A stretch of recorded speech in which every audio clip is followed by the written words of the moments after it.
Hey people. That's how we start. Hey people. Yeah, so you might remember last time. If not, there's a video on YouTube. The great golden dragon Pontifarlin, now freed from his shackles, demanded revenge and that the party act immediately to help him procure that. Kundarashta, the ranger, used her abilities to sense the direction of Dyrrn the Corruptor, and the party set off deeper into the Underdark. You entered a maze of tunnels, but with some help from Valadrin and Kundarashta, you avoided a lurking gelatinous cube that you were coming into its lair. You managed to avoid that encounter entirely and instead came out into what you didn't know but could be referred to as the Vaulted Plateau, a chamber in the Underdark so large that the ceiling cannot be seen almost immediately upon entering. You made your way through a forest of ancient tall mushrooms, eventually coming upon a canyon where an illusion was uncovered by Merlina. The canyon actually hid a large town's worth, 500, of drow and a few other races, standing still and catatonic, at least until Falafis flew down and grabbed one of their group. At that stage, hundreds of voices raised an eerie and passionless alarm, while the party regrouped and decided to continue onwards in a looping path around the canyon and away from this town. Eventually, you came upon the plateau's far wall, and following it further, upon an enormous archway carved into it. A little ways off from that, you dug some holes to cover yourself better, put up the dome, and began to try and rest for the evening. Continue trying. Who's going to take first watch? I can. Squirrel? Squirrel. Okay. So, Falafis and Akko. Make perception. Oh, okay. Yes. 10 total. 28. 28. So, one thing you do notice while noticing the other stuff going on around you is that Akko is just staring off into space. You try and make conversation and she goes, uh-huh. And then that's it. I mean, her magical essence has been basically drained as well, so she is very out of it. Exhausted. Yeah. But that's okay. Falafis, you're doing the work for both of them because your passive perception is high to begin with. And it's you that notice off in the distance, and you've gotten yourself far enough removed from it that you're not close to it necessarily, but you see from that massive archway, these four small figures come out, and they don't head towards you. They are just heading straight ahead on some path. So how to describe it? Regardless, not heading angled towards your direction at all. Instead going towards where you know vaguely to be the canyon where you left. And they are still going, though, as Merlina said last time, some of the voices have gone a little quiet from constant awing. Horse. Are they... This distance is a murmur anyway. Are they... How to do it? Like, the way they walk, is it like a straight line, or do they walk and I see that they do have some sort of conversation, or? I mean, they're distant enough anyway. It's there's light in this chamber, so it's not like pitch black as a lot of the Underdark is. There's a glow that comes from the canyon, which was well lit to begin with, and there are mushrooms at various places that emit light as well. So you can see dimly to begin with. It's shadowed. It's hard to make out at this distance. Okay. Put yourself far enough away from it. Okay, I of course pointed to Akko. Akko, look, do you see those strange characters over there? Maybe. Maybe you just get some rest, you know. You should get some rest. I continue to watch them, but I do not alarm anyone yet. Okay. Yeah, and as you do, they just kind of pass out of your field of vision entirely, heading towards the sound. As the few hours of your watch goes by, you don't necessarily. Yeah, again, your passive perception is high enough that you would notice when it stops.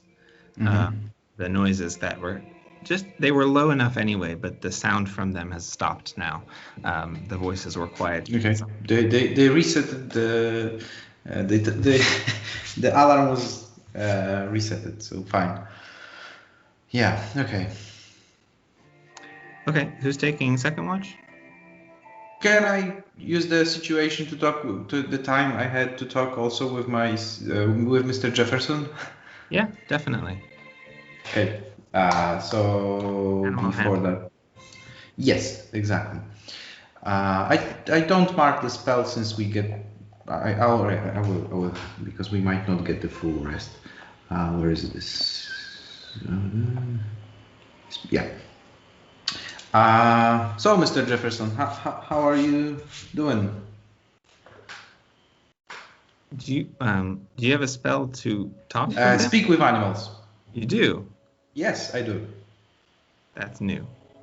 I told you I had one spell slot Okay. free, and I used it exactly for that. Okay, cool. So, he looks up at you with his arms again and says, "Oh, so you can talk." What? Yeah, You that's a haven't new spoken to feature. him in Scorpion yet. Yeah, that's true. Yeah, I thought it might be useful to communicate with you. So, yeah, now I can speak it. Okay. Just like that. Yeah. Okay. So how are you? Do you need anything? You hungry? Always. Always. All right. I should still have some worms since last time in my pockets. I'm afraid they might not be fresh, but I think they should be fine. Now that I don't care. Yeah, sure. Have it. And I scrub my my pockets to look for them. Gross. Grody worms goo and just toss it in Yeah. front. But he happily starts kind of like munching over and crowding it towards his mouth with his pincers. As he finishes, he sort of looks up and says, "You're just watching then," and keeps eating. Yeah, that's my thing. Yes. No, I mean, I brew a coffee in the meantime. Okay, that's fine. Since I still should have some from those few kilograms I bought some time ago. Sure. You've only made like a little bit of that. Yeah, exactly. I was hoping to maybe ask you, since last time you mentioned that your favorite food is the one that puts most fight before being a food. But can you be a bit more specific in that? Maybe I can try to look for something you like.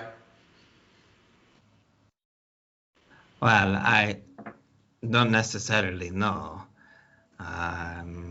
what they're called, I guess, but How do they look like? I mean, they look like birds.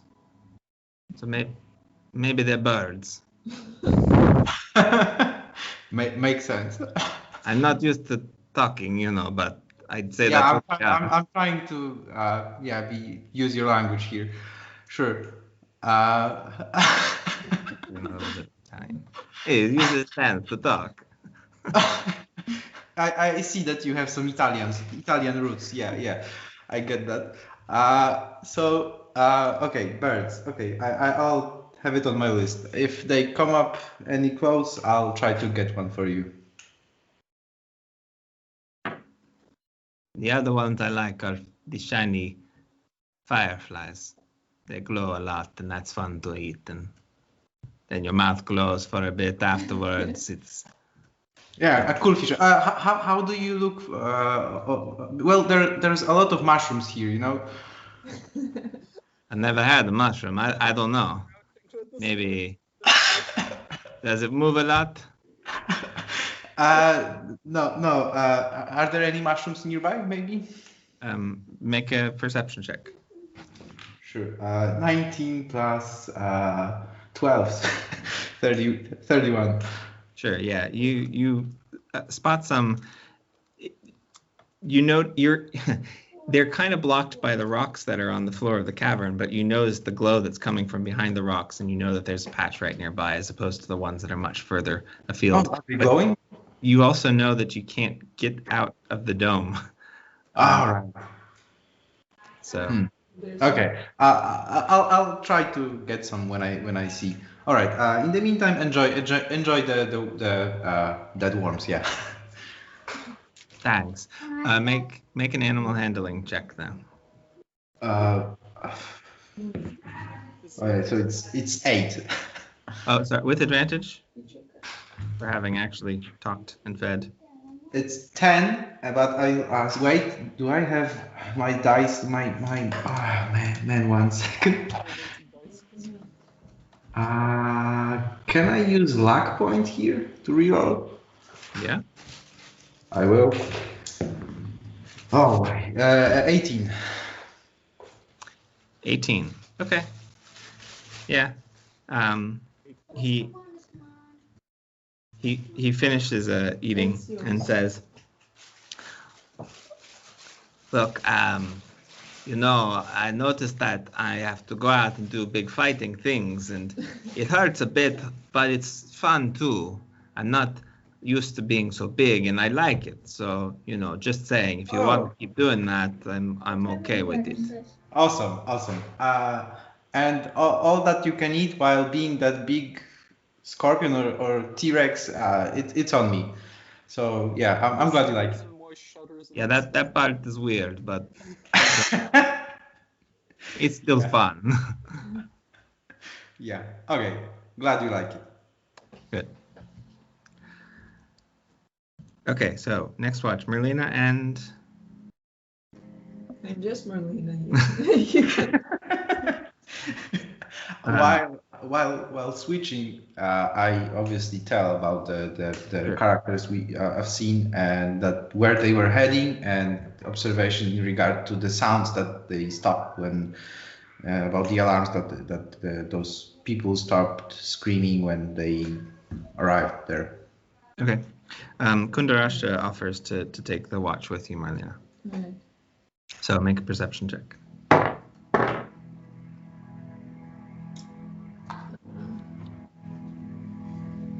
10. Kundarasha gets a 31. So I tell Kantarash, it's like, so Palafa says that like there were these 4 figures that went ahead and then the sounds from the, pit stopped. He's tired though, I'm sure he was just sleeping and dreaming.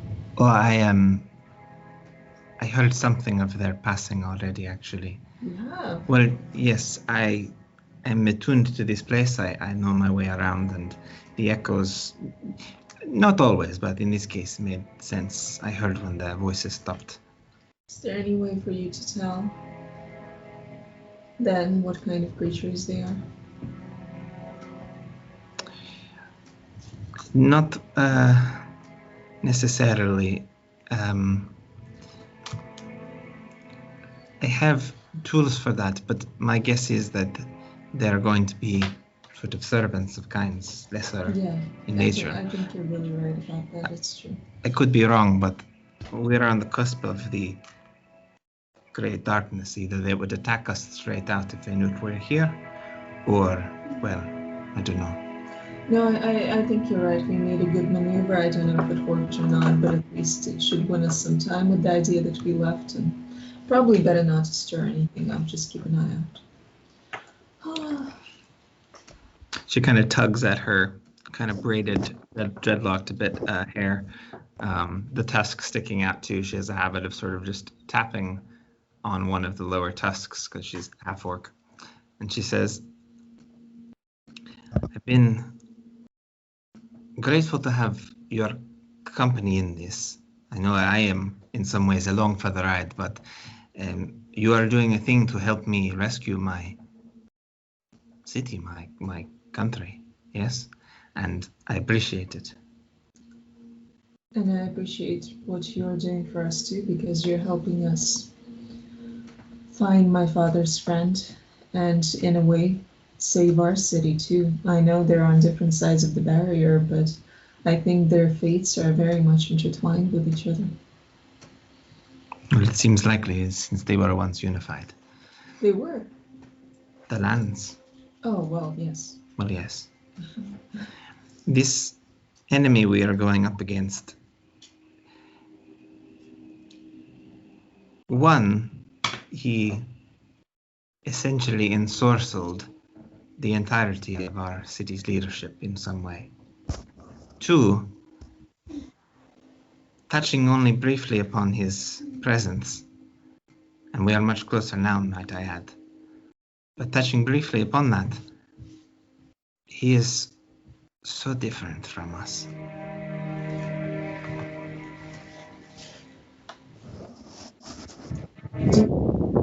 Just to the differences that we may have that maybe my friends and I are not aware of, some differences in the way we think, we see the world.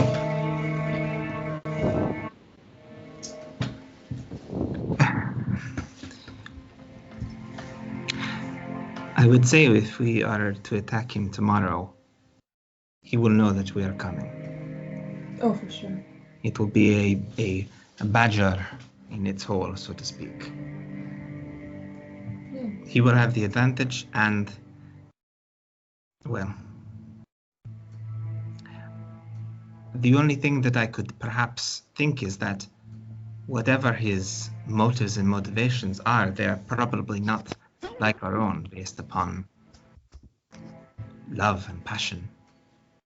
Do you think that he's like a reptilian? Do you think that these are just foreign emotions to him and he acts on instinct? I do not know. I will make an insight check. No, I do not know. We need to be prepared. I think this is, these battles so far have been tough, but this is really going to be the greatest battle. Speaking of that, my lady, just to organize us better in the future, what are your greatest abilities? She pulls out from her coat pocket, she pulls out these 3 vials of liquid, and she says, "This is not it necessarily, but I want to make sure the cards are on the table. I have 3 uses of this psychic resistance. I think we are not so much under danger of being attacked or having our minds taken over so much as stunned as we have been before when the mind flayers attack us. This will at least give resistance to psychic damage for an hour." That's really great. But yeah. For my own skills, well, much like your brother, I find my way through nature and landscapes. Okay. I prefer to attack from distances and use my keen senses and such. I have some amount of magical connection there, mostly in senses, but I can make things grow from the ground. I can make creatures appear when needed. I can ask the very nature itself details of surroundings, and well, I have a few other tricks up my sleeve as well. Sounds like you're a lovely creator. Can make your own landscapes, can make your own citizenry. Well,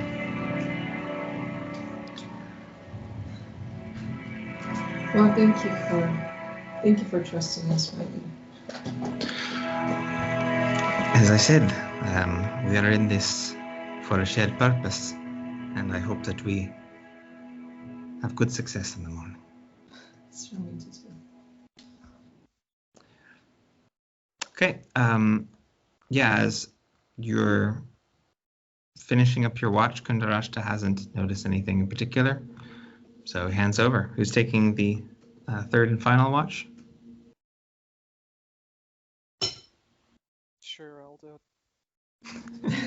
Don't jump at once there. Only one left.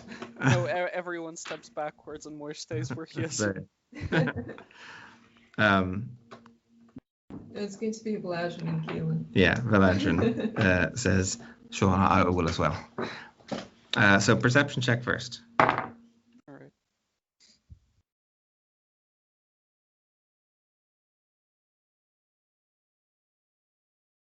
Natural 1. Okay. I'm not gonna use a luck point. I'm just gonna keep it as natural 1. Sure. And I can't use a luck point anyway. Why? Because they're all used up. Use them all up. Oh. Valadrin. He got 2 sleeps. No, he's used them all on the last day. But he got 2 sleeps. That's not how it works. Yeah, Valadrin got 6. So. Oh boy. Yeah. For some reason. So Moish, you're sitting already with your back propped up against a little rock, facing away from the giant archway that's in the distance, and Valadrin comes to sits down next to you, but also angled away from that. So. And I'm like, Valadrin, it's unbelievable. I was this close to figuring out the secrets of life, the universe, and everything through this book. And then what happens? Then Philopus and Merlina telepathically talk to me and just knock me completely off the rails. I mean, I'm sorry I wasn't carrying you more frequently. Perhaps you could have really kind of got some reading and then. It's fine. Probably. Still a bit mad. I'll get over it. I did want to say that since we've met, I've noticed you getting over things and stepping up when needed more frequently. Oh, well, the Moish blushes.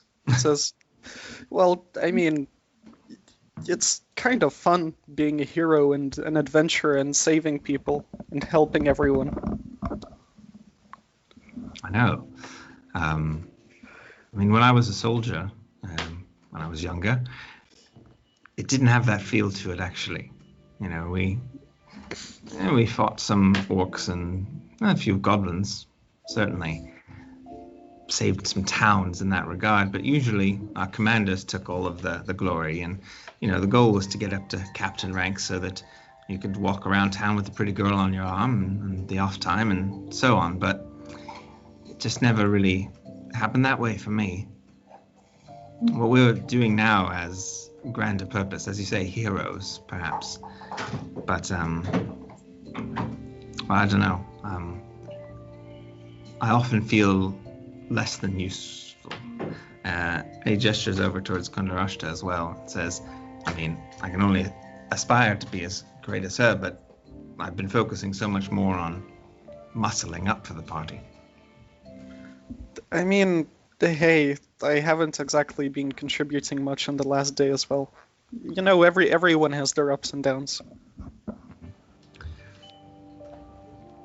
I wanna play. Yes, Squirrel. I would... In any case, I'll step up as much as I can. I'll be as good an ally as I can.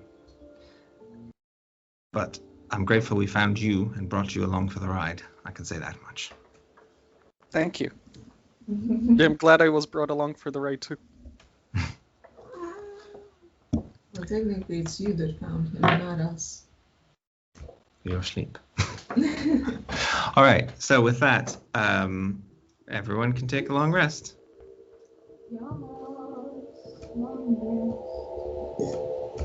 Good job. Finally. Where's the long rest button? It's in them. Oh, because I'm not signed in. Hang on, new computer, who's this? Sign into my account and refresh the page. Oh, you got a new computer? Well, I'm switching jobs, so I had to give the old one back. I guess I had to sign in with Twitch. Oh boy, this may be disastrous. Okay, no, got it. It's fine. We're okay. Give me those steps. No. Mm. You can also when it's time. Sorry, when it's time. When it's time, when you can play with them, okay? 10 play. Honey, please get them back. Take one to play with and get the rest back to sleep. Okay, there we go. I mean, to be fair to Ori, I'm also just rolling D100s.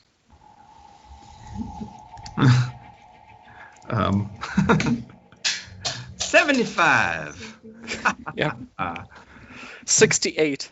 Almost. Okay. Alright, I have a ton of characters that I need to roll.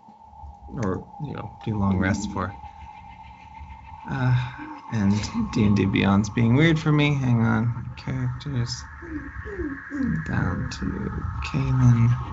Imagine.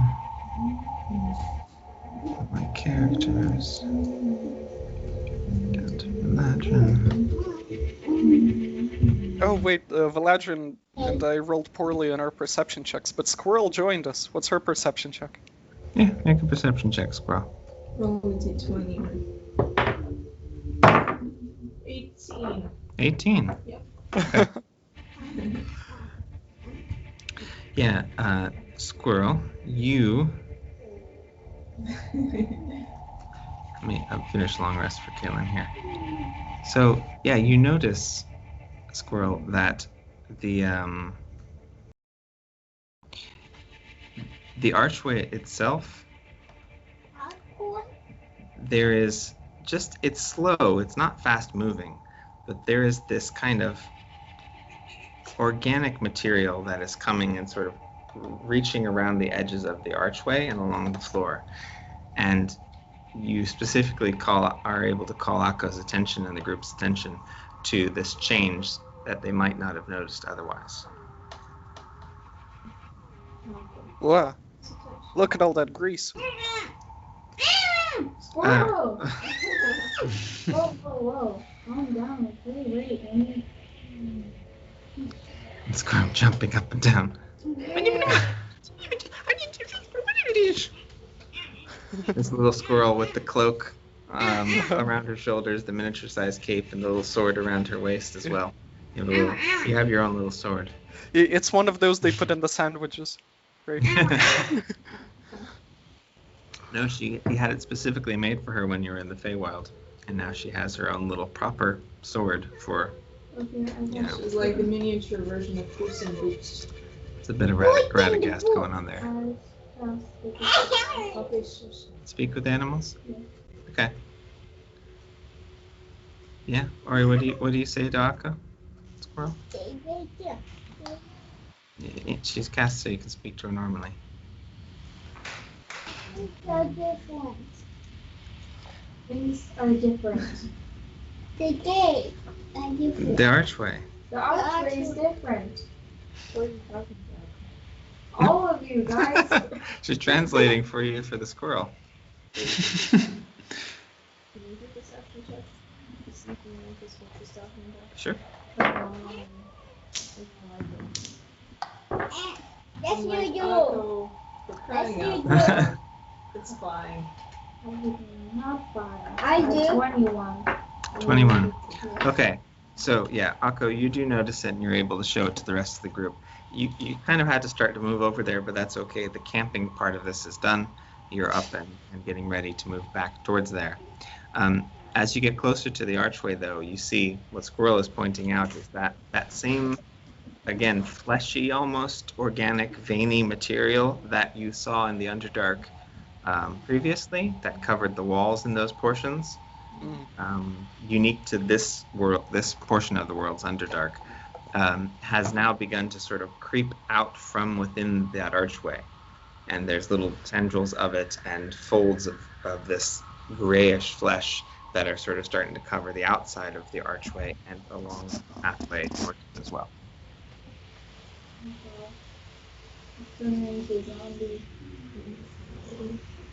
Guys, do you see it? Yes. I don't. Yeah. It's like when we were fighting the big hive brain. Oh, right. right. What was it doing then? Existing. Only. We should not be worried then. But I mean, this one is creeping towards us. Maybe cast some grease on top of it. Mush Yeah. casts some grease on top of it. Okay. What happens? Don't you think? No, he doesn't. Actually, No. wait. Let me Wants to check remove my... his spell slots. Yeah, I'm gonna save my spell slots for, what's it called, Ray of Enfeeblement instead. Hmm. Really Because now I have another useful spell. Nice. What does it do? Marine It's halves tree, the strength of an enemy. and any other thing that might Ooh, not nice. long rest, Where are they? So, inventory or equipment. anyway, do we like... Is the only way to pass through the archway, like, is to step on top of this creeping thing? Yeah, I mean, the archway is huge, and you haven't really gotten close enough to it yet, but it appears to be coming out from the archway in all directions and on all sides of it as well. So, In that case, whatever- guys, it's clear this is a detection method. It's gonna detect us as soon as we go. Sindrine says, but do we have a choice? In the Can map? we dispel it somehow, maybe?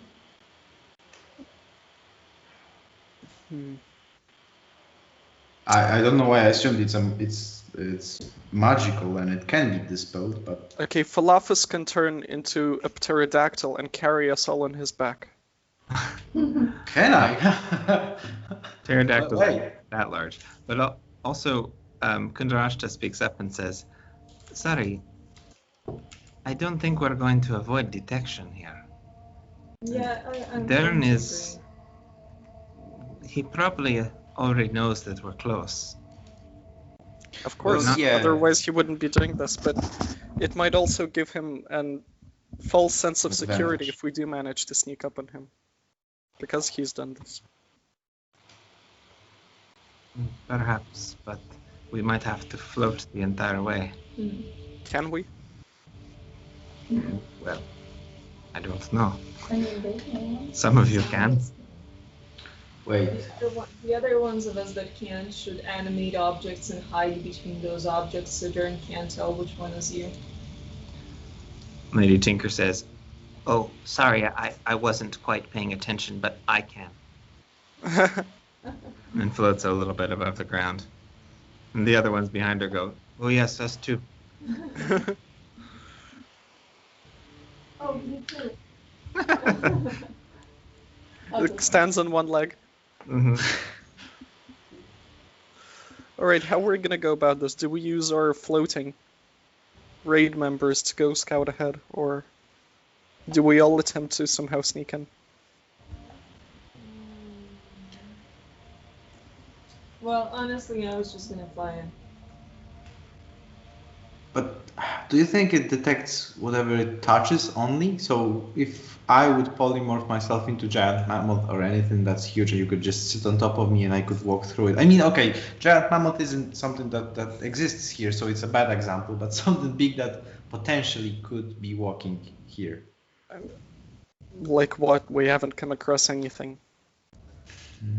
I don't know. A giant crocodile? I don't know. Okay, look, is there any way, like, with the logistics that we have and, like, all the spells that we can make everyone float? Or, like, the people that float can carry the ones who don't? Is there any way to do that?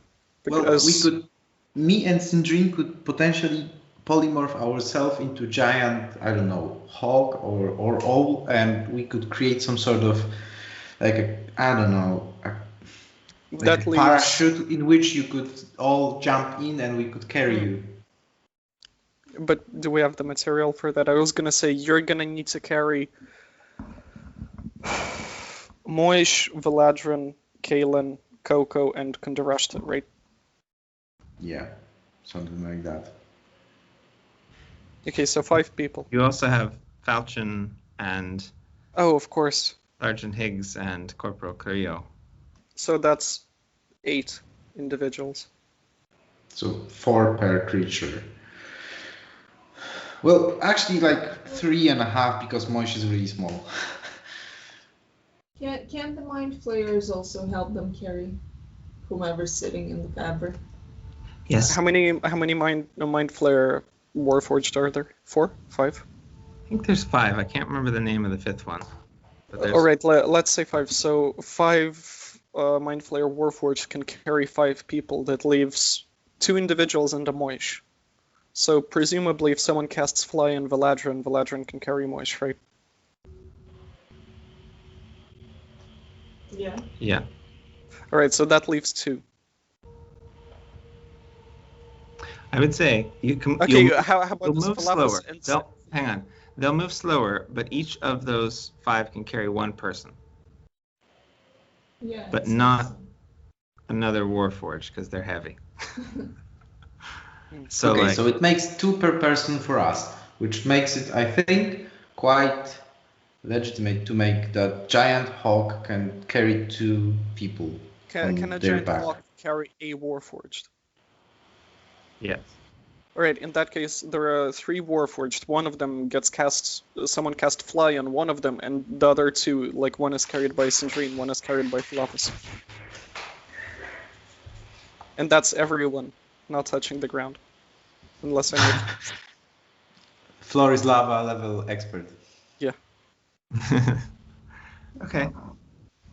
So, who's casting Fly? Not Moish. The idea was to cast Fly on One of the Warforged. the Warforged. Okay, I can cast Fly on one of the Warforged. Also, Coco, pass without a trace so we fly stealthily. Like That's a Batman. combo. Yeah. Falchion, Sergeant Higgs, Corporal Carrillo, Falchion. Falchion. I casted Pass Without Trace. Okay. I'll go They're all waiting for us there, and we will be like stealthy flying. A bunch of weirdos, but hey. Let's find out if they can sense us anyway, and we're just like, No, it's gonna be a German air raid in the middle of the night. They won't know what hit them until it hit them. Yeah. Okay. At some point, guys, we gotta start controlling what we're thinking about, otherwise he'll be able to sense us. So we gotta go into a kind of meditative state of no thought and no emotion. I mean, it's fairly early in the morning. That's like the state of being for Moish. Just no thought, no emotion, sleepy. Just make sure that you have breakfast, Moish, otherwise thoughts of food will approach him. Oh yeah, no, I stock up on my like supply of future grease.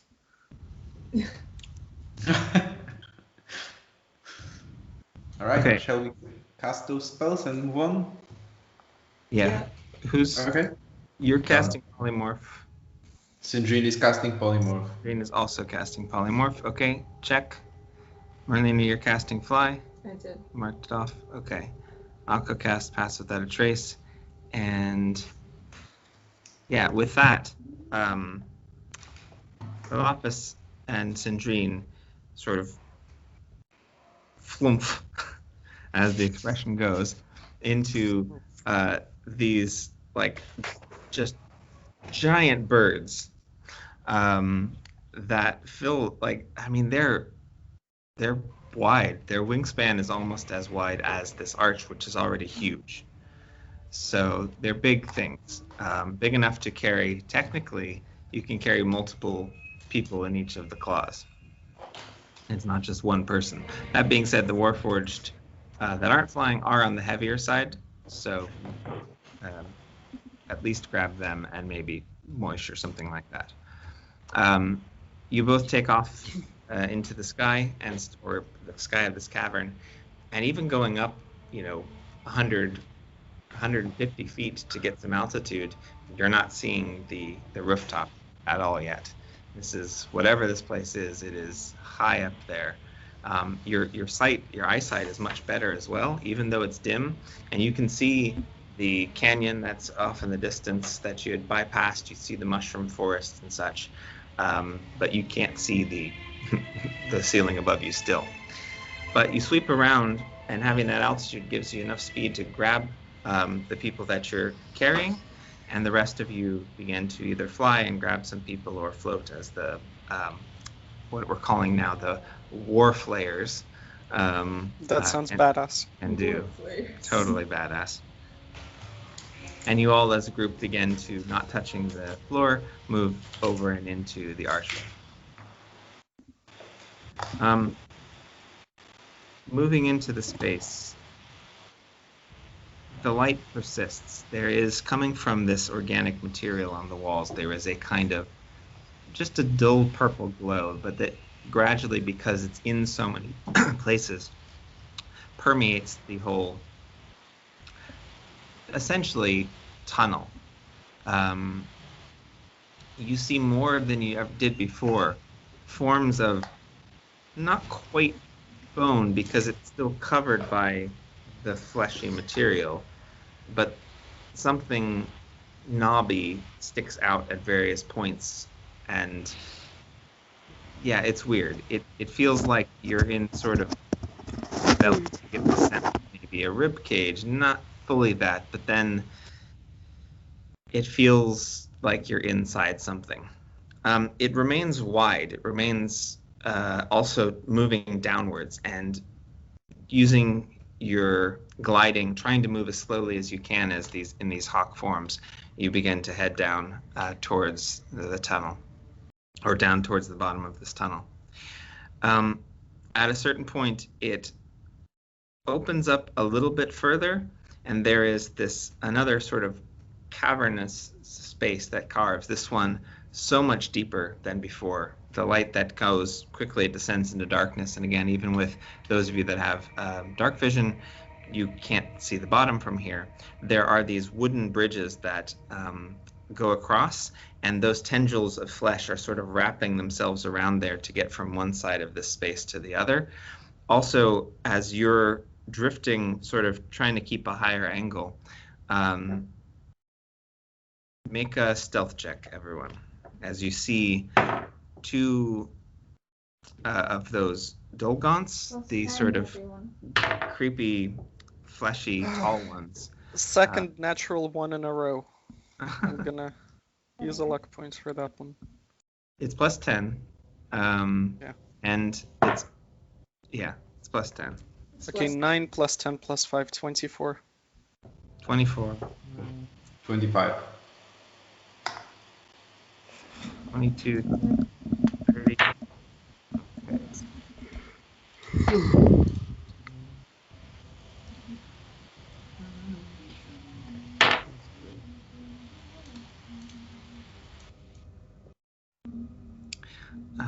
What am I saying? What am I looking for here? Stealth. Okay, 22. Kaylin does fine. And then the other guys.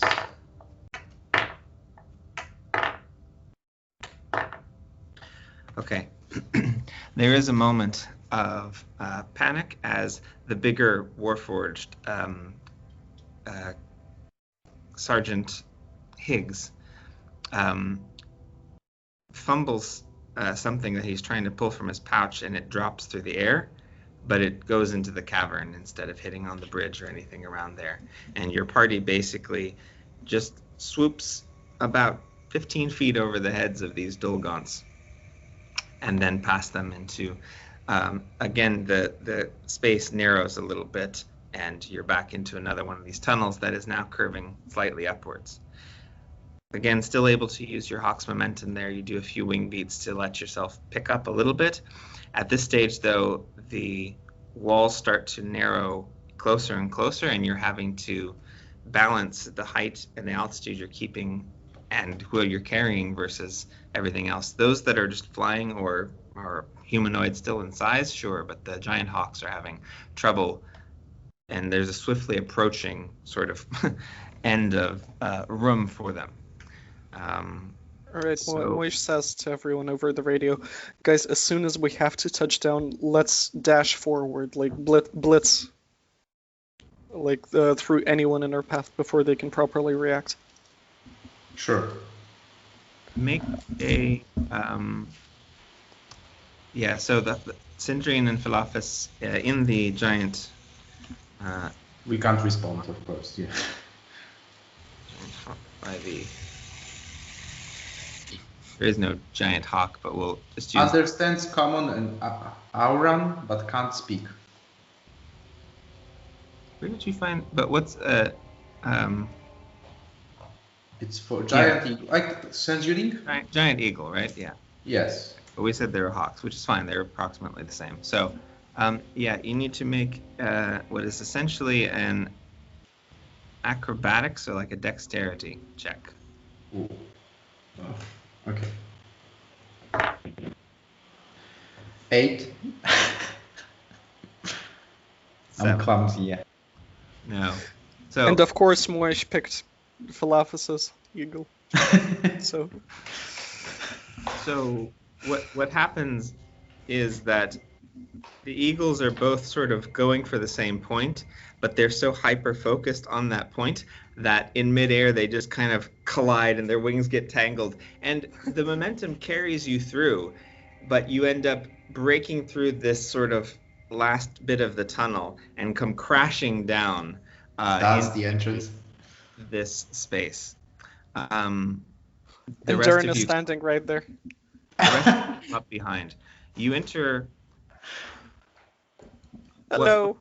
What looks He's more like standing with a card with number 10. well, it looks more than anything like a cathedral of bone and organs. Bone and organs. Lovely. That purple glow is everywhere here. There are crystals actually that are poking through at various places in this that are giving even more of that light. There is a dais and a throne made of bits of bone, and here the bone actually is exposed. There are piles of not corpses, but misshapen, unfinished, almost clay-like structures of flesh. Scattered around in various places. You see seemingly no other sentient life other than at the top of this dais, sitting in a throne also made of bits of bone and draping gooey flesh, is Dyrn, a abnormally tall and thin, pale, almost vampiric creature. He shares some qualities with both the Mind Flayers and the Drow Elves. His skin is much closer to white, bleached, than the grayish tones of the Drow. Is he the guy that Moish saw when he was like sneaking through that household? Yeah, basically you saw something that looked similar to this guy. This one though is, again, more elongated. The arms, he's sitting in a sort of straight-backed, elegant pose, just watching as you come crashing into the space below him. He effortlessly stands, sort of half stands up, so he floats a little bit as well and begins floating down the platform to you. In your minds, everyone except for you, Moish, because I remembered you're wearing that ring. He says,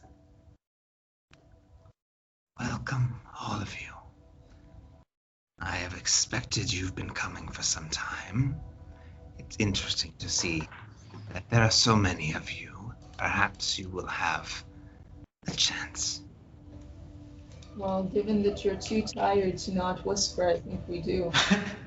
Can I drop the form and say something? Because Moish didn't hear anything, he's like, hello, tourists. Moish, forget about the guy. Do you see this instrument? We could scrap some parts for our project. What is Philophus pointing to, the throne? No, there were some organs, you said. Yeah, no, like... No, he didn't mean musical instrument organs. I'm disappointed. I don't want to hear anything else. No, even better, because it's a cathedral. There are organs made of organs. There must be something, yes. You could say they are organic organs. Even better. That's even better. Yes. It's a close call for a professional musician. It's all good. Organs. Yeah. The Yeah. first organic organ. Well, that would be actually on par with what we are trying to achieve with our side project. Yep. One quick point of order. Kundarashtra already had said the vials for protection. Who do we end up giving those 3 I to? mean, I don't have a helmet, so if she gives me one, I'll take one. Can I preemptively cast that spell that... You would have before you went into this, as long as it's not concentration. Yes, right? Because polymorph is concentration. No, polymorph's not polymorph's concentration. Yes. So And that was Intellect Fortress, right? it was intellect fortress. Okay. You couldn't. Well, let's see. Is intellect fortress concentration? Yes, it is up to 1 hour. No. Can't cast it beforehand. So again, those 3 vials. Who's going to take them? Marlena? Okay, so you have resistance for the next hour against psychic damage. So anytime I say blah blah blah psychic damage, you have resistance against that. Not absolute resistance. Oh. Resistance just means If I drink the other 2, will I have absolute resistance? no.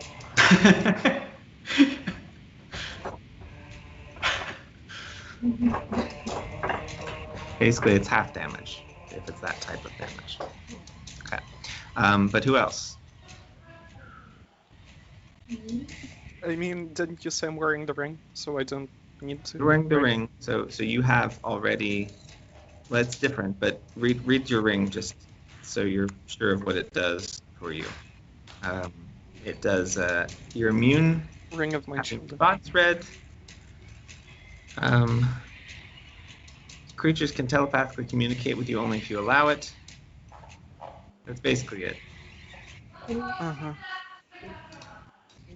She can, but she was essentially offering you to be the one that decided.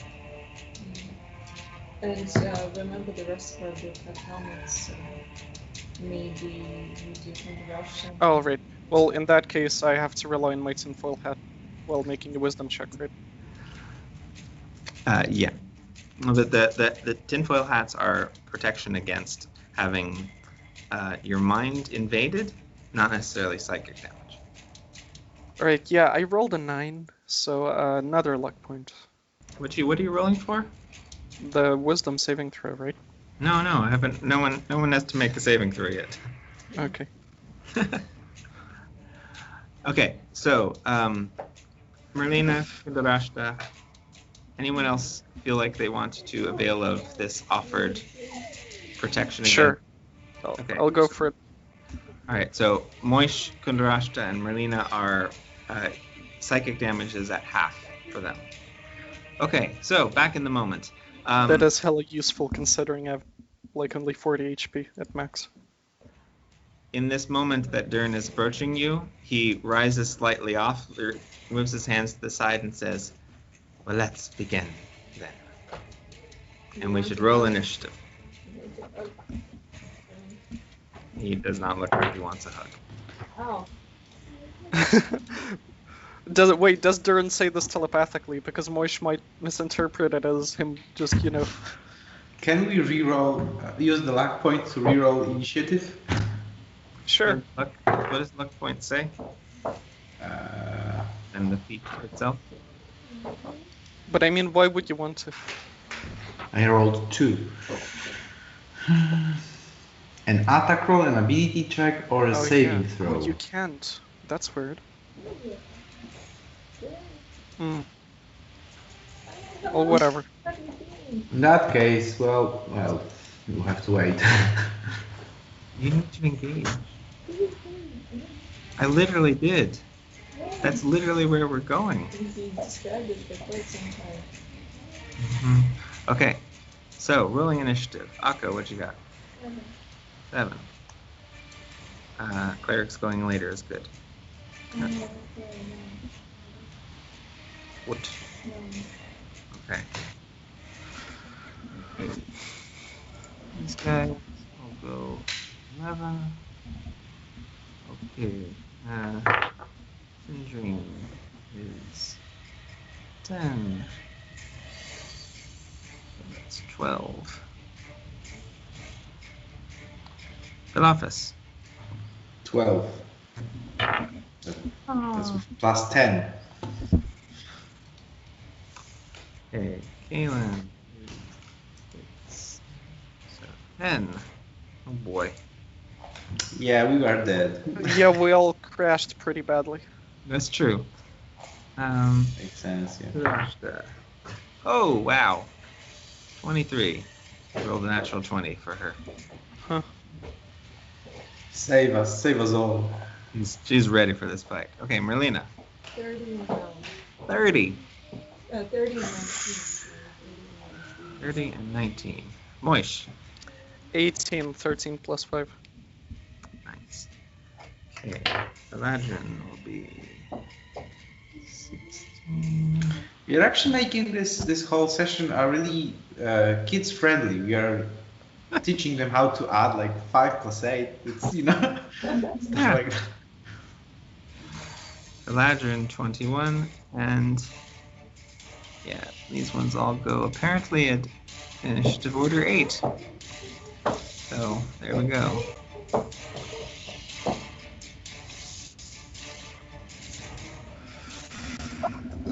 Oh, okay. Need to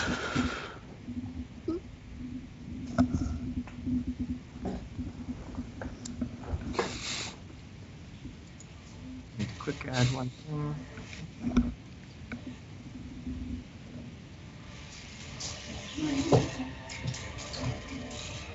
No, where is everything?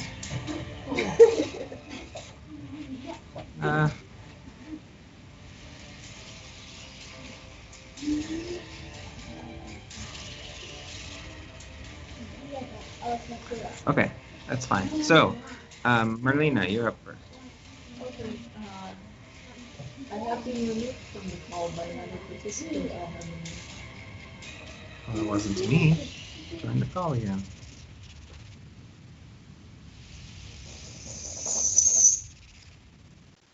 Which one of you traders removed you from the call? Oh, God. It was Sophie. I look at Otto as my lightning bolt gets prepared in my hands. And then I turn to Derek. Okay. This is the lightning bolt.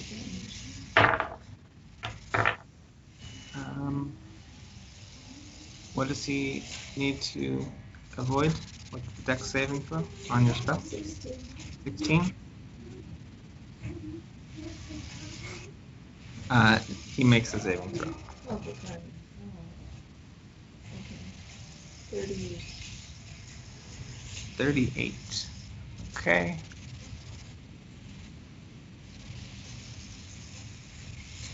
I'm gonna do this. Oh, apparently I can't do that.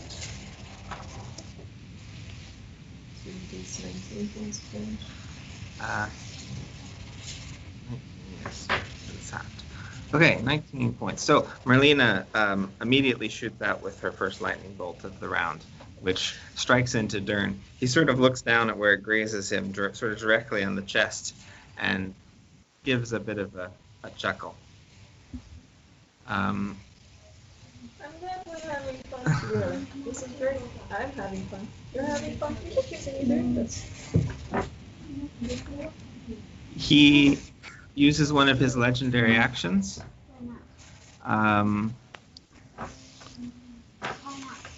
Ori, stop. Pay attention to what we're doing here, honey. We're gonna need Squirrel to deal the final blow. No kidding. Okay, yeah. No, actually, he's going to hold off. He wants to see what you've got first. So he's not going to use his legendary action. Moving on. He's so full of himself, he won't even attack us.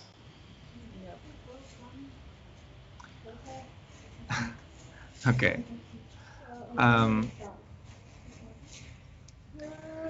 Ori, can you go away, honey? Next up is Kundarashta. Kundarashta is going to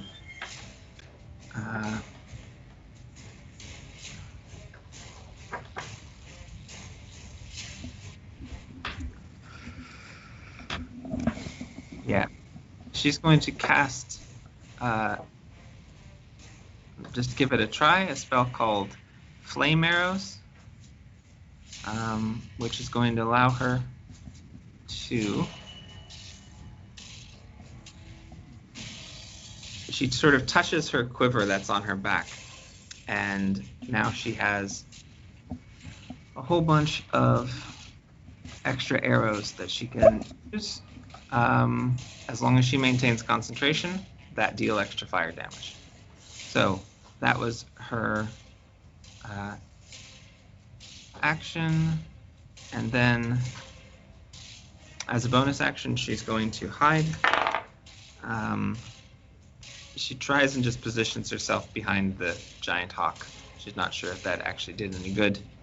And yeah, that's all she can do. She kind of buffed herself. Oh, wait, Philofus and Sindrine are still polymorphed? Philofus dropped it, but Sindrine did not. Oh, okay. Okay, next up is Philadrin. Philadrin is, yeah, he's going to cast,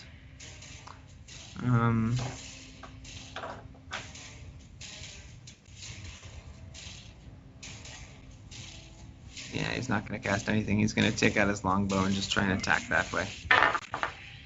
He's gonna cast Shoot. I'm going to cast Shoot. That's 21. Which is, let's see, we'll get into this soon. Which just hits. Okay, so that's 1d8 plus 2. Where's my d8?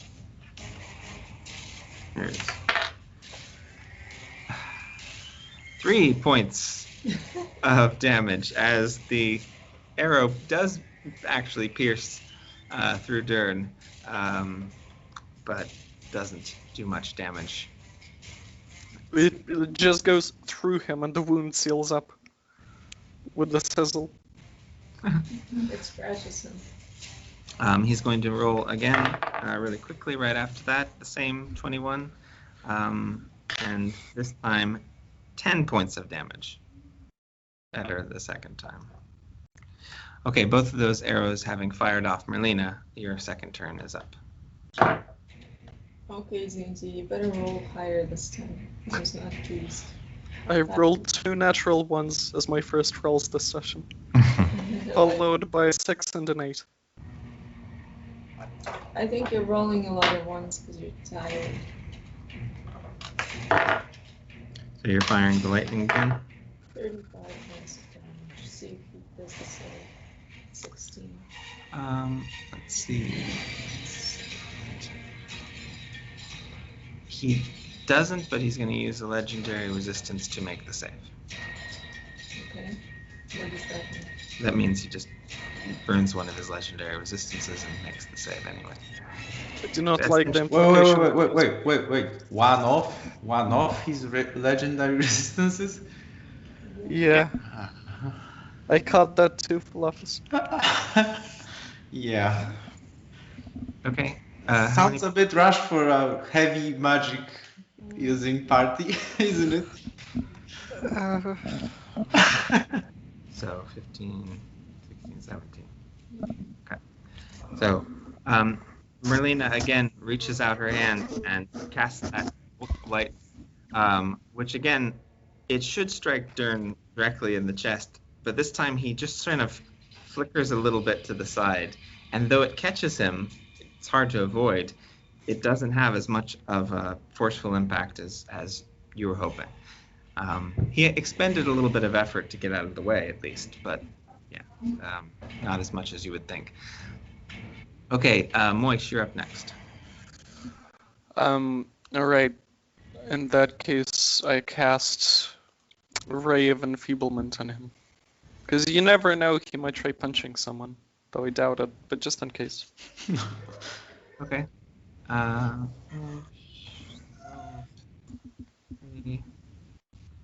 Enfeeblement. Okay. They need to make a Constitution. Don't I need to hit first? No, with spells. I do. Make a Ranged spell attack. Oh, you need to make a spell attack. The con's for the save. Yeah. Okay. So, make a d20 plus 10. Yeah, 19. 19. No, that does not match his armor class. OP, please nerf. Okay, so that was your action. Bonus Yep. action. I hide. Okay. Yeah. Where? Make Behind the same eagle, probably, as Kundarash. Okay. 18 plus 5, 23. 23. Okay. Wait, yeah. do we still have Pass Without a Trace? Technically, yes. 33. Yeah. All right. Moish misses Ray of Enfeeblement and just disappears. You are hidden behind as many people as you can get behind, Yeah. including the eagle and Kundurashka as well. Yeah. Yeah. No, it's because when I shot the Ray of Enfeeblement, it passed like right next to his face, and like his eyes met my eyes, and we like looked at each other, and Moish just legged it. You're like, I can flicker even better than you.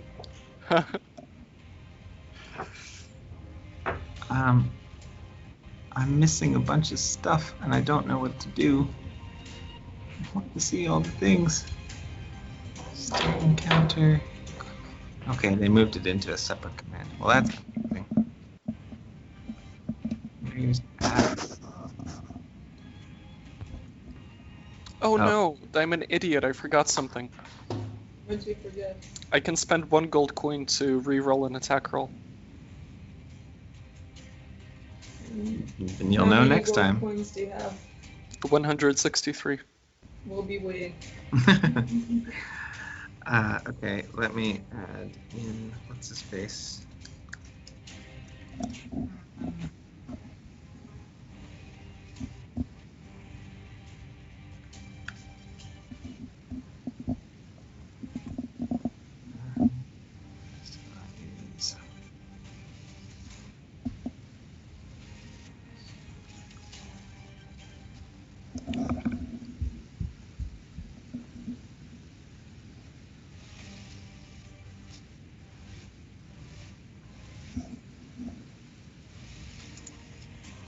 Okay.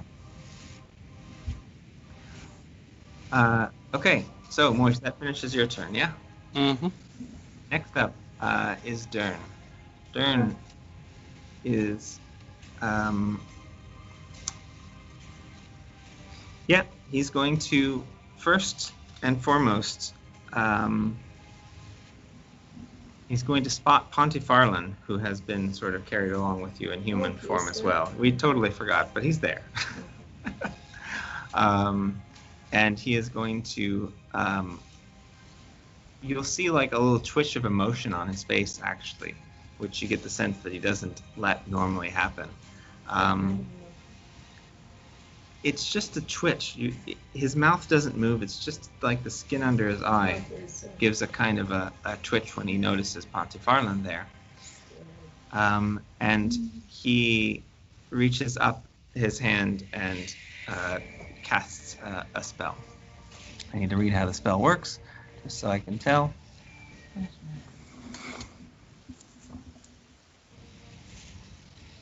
Okay. Yep. Okay. As Pontifarlin is standing there, Dyrn lifts up his hand and reaches out and sort of casts a spell towards him. And Pontifarlin, his face just goes slack, and he begins to sort of like lean back and look down at the floor. Dyrn sort of very precisely shakes his head side to side. Not the loose thing that most people shaking heads is, but this kind of,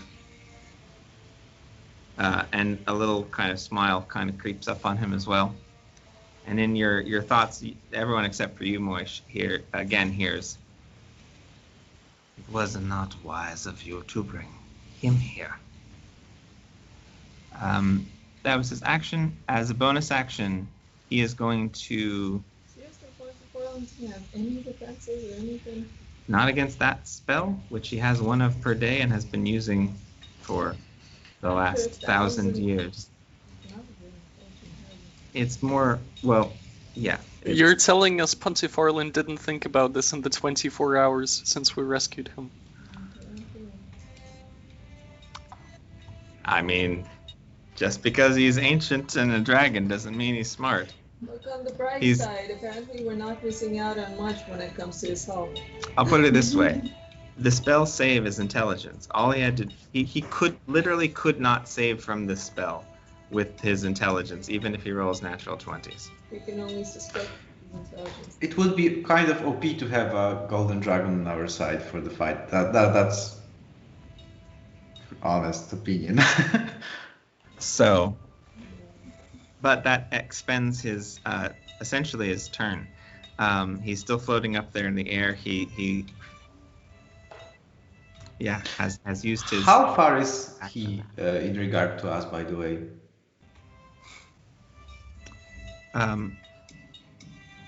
At this stage, he's maybe like 45, more like 60 feet away from where you are. Okay. You're not up in like actual hacking range. Yeah. And he's up in the air a bit. Okay, anyway, that finishes his turn properly. Next up in the order is Pontifarlin, but he is stuck how he is. And he sort of just begins to wander off and like look at some of the bits on the wall. He's, not fully himself. At least he's not attacking. Playing with Squirrel, making gurgling noises. A little bit. Okay, that then finishes Pontifarlin's turn. That also allows Dyrn to use one of his legendary actions.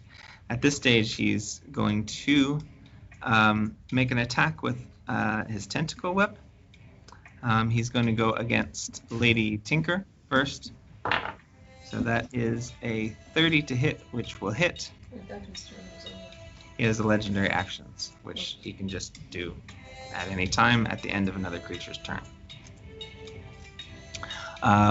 Okay, so against Lady Tinker, he needs to roll. Well, I'm not going to make a roll. She takes 24 points of slashing damage and is now grappled and pulled over within 5 feet of him.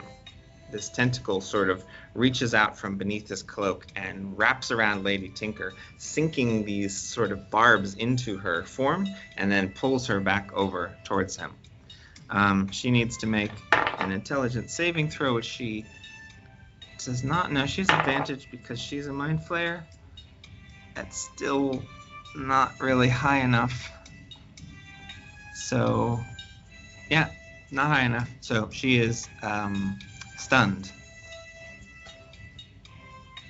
Yeah, that finishes legendary action. So, next up in the order is Sindrine. Let's do this. Sindrine is going to... She's still in giant eagle form. So, she's going to... Well, I mean... It's going to waste an eggs on him. No, she's just going to hop and fly up into the air to sort of meet him. It's a narrow space, so the most she can do is just kind of get up into the air, but close enough to attack him. So she's going to close in on range of him. And she's going to make an attack with her beak and talons. So first one is 16, which misses. And let's speak more talents. Okay, that hits. 2d6 plus 3. 5. That's 11. 14 points of slashing damage against Dyrn as this eagle jumps up into his face and misses with the beak, but is able to claw him with the talons. He sort of drifts slightly away. Okay, that finishes Sindrine's go. Next up is Philophus. I'm just constantly thinking through whether or not to cast that intellect fortress, because even if I will just be able to do it on like, I don't know, 5 creatures at max, and I have to touch them, which I'm probably not in range. It says for the duration, you or a willing creature you can see within range. Oh, right. And it's a concentration, so I would be out of using most of my spells. Concentration, but it's different than the potions. So Merlina, Kundarashta, and Moish have resistance to the damage from psychic damage, which your spell grants, but you also give advantage on intelligence, wisdom, charisma saving throws. Okay, I cast it. I cast it at level 5th, so I can touch. Let me check. At higher levels, okay, 4th level or higher, you can target 1 additional creature. So 3. you or 1 willing. So those are 2. So 3, right? Yes. Okay, for sure, Merlina, because she has 2 actions. Who else would benefit it the most? I mean, I'll be selfish. I'll cast it on myself. Who is the third one? Who is under the effect of the potion? Merlina, Moish, and Kundarashta have the poison or the potion. Poison. Was that a Freudian slip? Maybe. Kundarashta was working for Dyrn still all along. Okay. In that case, the third one will be Sindrine. Okay. So Sindrine, Philophus, Merlina, you now have, in addition to psychic resistance, you have advantage on intelligence, wisdom, and charisma saving throws. So keep that in mind. Okay, that was your action. Wait, bonus action. On top of that, I'll just I'm betting everything on Merlina, so I'll give her the bardic inspiration. Okay. How do you inspire her? Oh, wait, first I need to find it. Features and traits, that should be here, right? It's right. in your actions bonus. Yes, it is. Okay, marked, and it's 1d10 now, so it's worth to point out. How do I do it?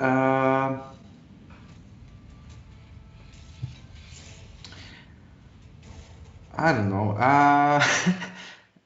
Wonder Woman, you can do it, I suppose. And that's how I see her. Let's be honest. She can like do everything super fast, always first, and she can fly. That's a Wonder Woman for me. I'm so inspired. Awesome. You just that she had. I'd just like to say that the DC Wonder Woman cannot fly. Yes, that's correct. But she has an invisible plane, so well, technically. Fair enough. Oh yeah, I saw pictures of that. That's hilarious. Yeah. What's the inspiration do? At some stage when you are, you can add it to an ability check, attack roll, or saving throw. After you've seen the roll, but before you know what actually happens with it, you can say, I'm going to add extra to that. Okay. So it can be you want to hit harder, or that kind of like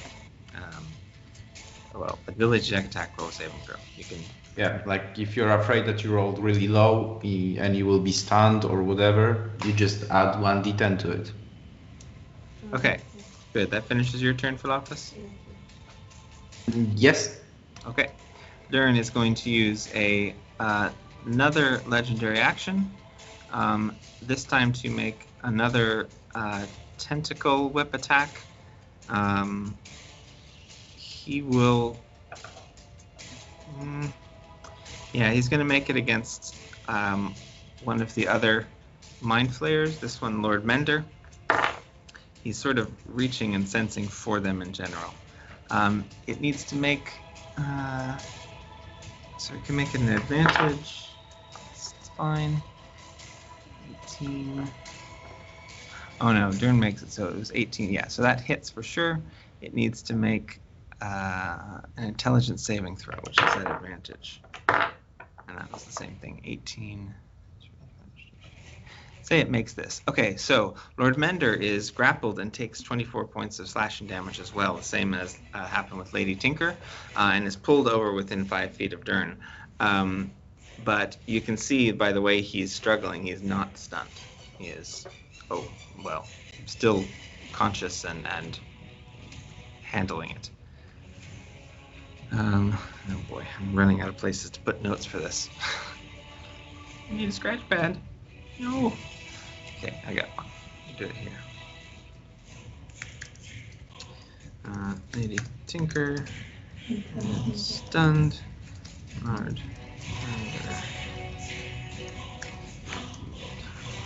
Okay. This is intense music, isn't it? Okay.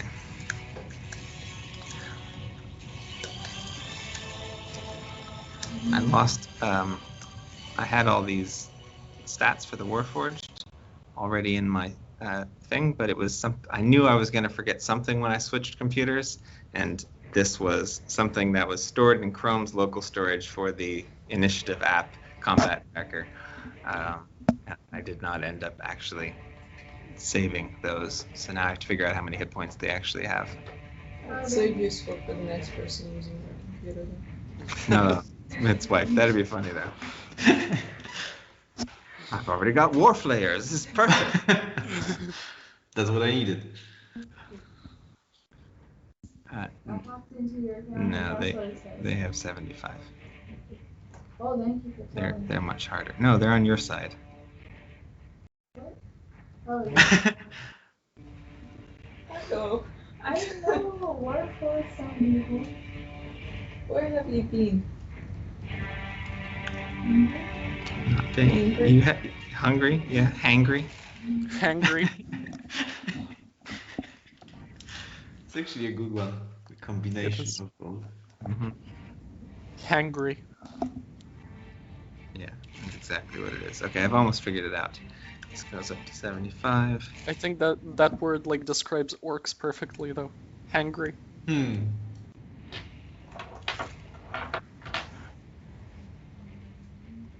Okay, I'll do that for the other ones as we come to them. Okay, that finishes that turn. Next up in the initiative order is...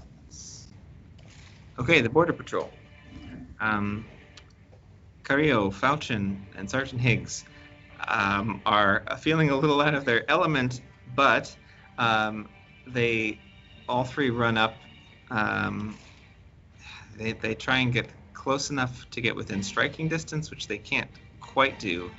But Carrillo at least pulls out a sling that she has and tries to attack him with it.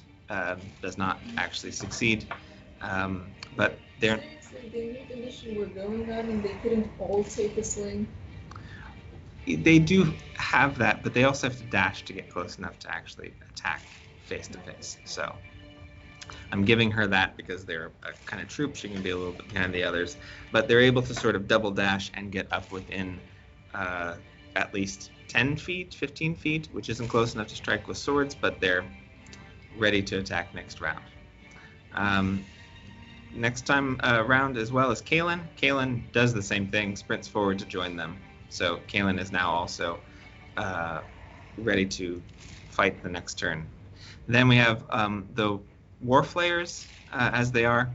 Lady Tinker, her turn as part of this comes up. She needs to make a...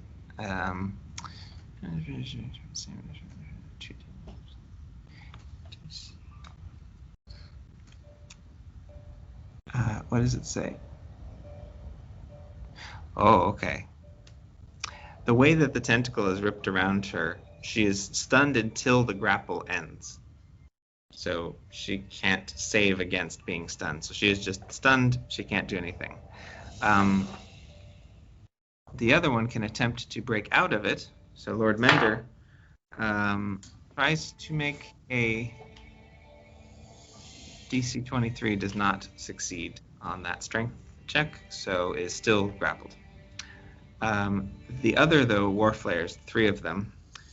Again, not remembering the name of the last one. I'm calling them Madam Fiddle, which we knew, Miss Fidget, and then the weird one. I don't know if that's...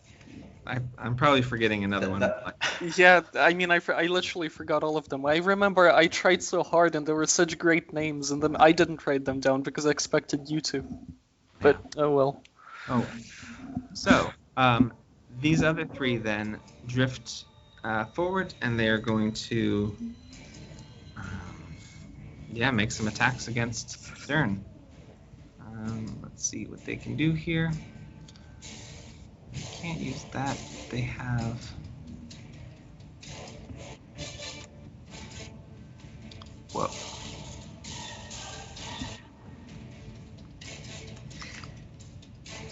Okay.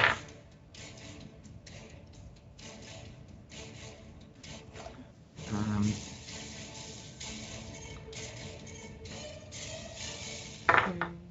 2, 3. That's 19. Okay, it was worth a try. They let off their mind blast, and you see this sort of humming in the air as they're all sending forward this psychic blast that they have the ability to do, but it doesn't have effect on Dyrn. He looks at them with sort of like a sidelong gesture, shakes his head again with that weird thing, and then that finishes their turn. They have drifted a little bit closer so that they can be within range, but yeah, that finishes what they're able to do. Next up in the initiative is Akko. It's you! Okay, so where's everybody? Okay, so, I mean, Dyrn is kind of in the center of the chamber. There's the giant eagle that is sort of attacking him, sort of in between where you're standing in it. He has 2 Warflayers in his grips and these tentacles that he has. The other ones are up. You don't know? I can see them. Right, but there's robes and things that cover. More than 2. He mostly looks like kind of an elf, but a weird bit of stuff and elongated, and these came from under his robes, so you're not sure exactly if there's more or if there's only 2. Well, perhaps. They don't seem to be coming from that kind of under the robes, but yeah. Okay, so then the actual Warforged have run up and are like getting up into sort of close space beneath him to sort of attack him with swords. There's 3 other Warflayers that are there as well. Everyone else has stayed pretty well back. So 60 feet away is where you start off.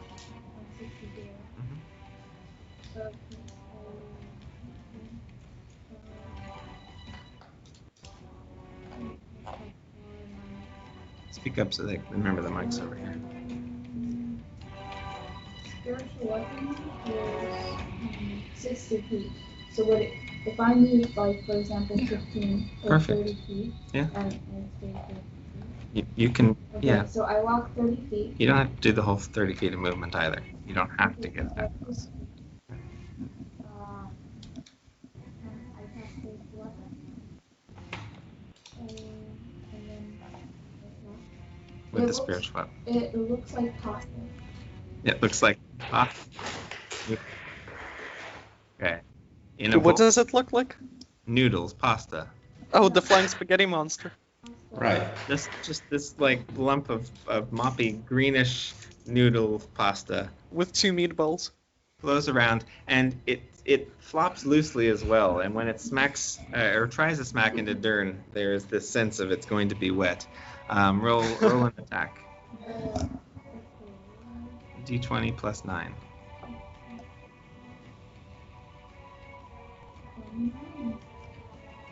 Natural 20? Oh, that's good. You should say that because when you're doing damage, it does. Natural 20. Okay, 29. Yeah, that hits. So this wet pasta just slaps Dyrn in the face. It goes in his nose. Yeah. That's very nice. And yeah, he did not see that coming. So 10 points. Wait, so you rolled what? 20. You rolled 8. So you rolled the highest amount of damage you could do with that, and it's doubled. So 16, 17, 18 points of damage. Dyrn was unprepared for the spaghetti. As it takes him full in the face, he sort of, swings back a bit. He thought he was the one with the tentacles, but little did he know. No, that's not how it And works. from that point on, he has gluten intolerance. He's like, I don't know what this gluten is, but I'm intolerant. Okay. Then, is anybody really hurt yet? Not yet. I'm But you're sure on he good happens route? really. So. Yep. Or is it?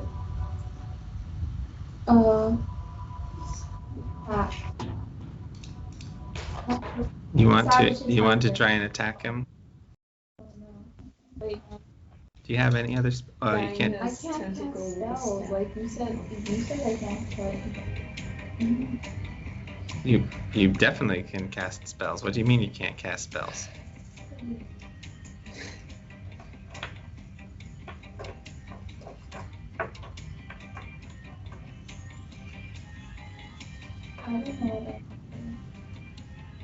I don't know what to do. Hurry up! You're gonna miss your turn. I'm just gonna attack him. Okay, but you can't Yeah. because you can't get close enough. You can only get up to him, and then you've moved. You've had to double dash to get him within range. I'll do. So either use a spell or move on.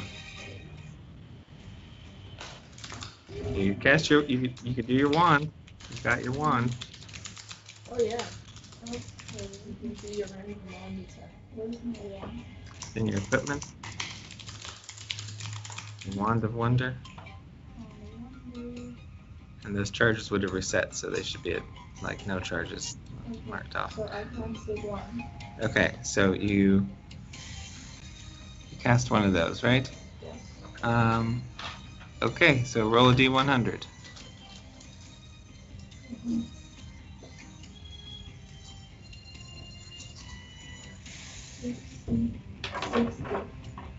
What did you roll? 60.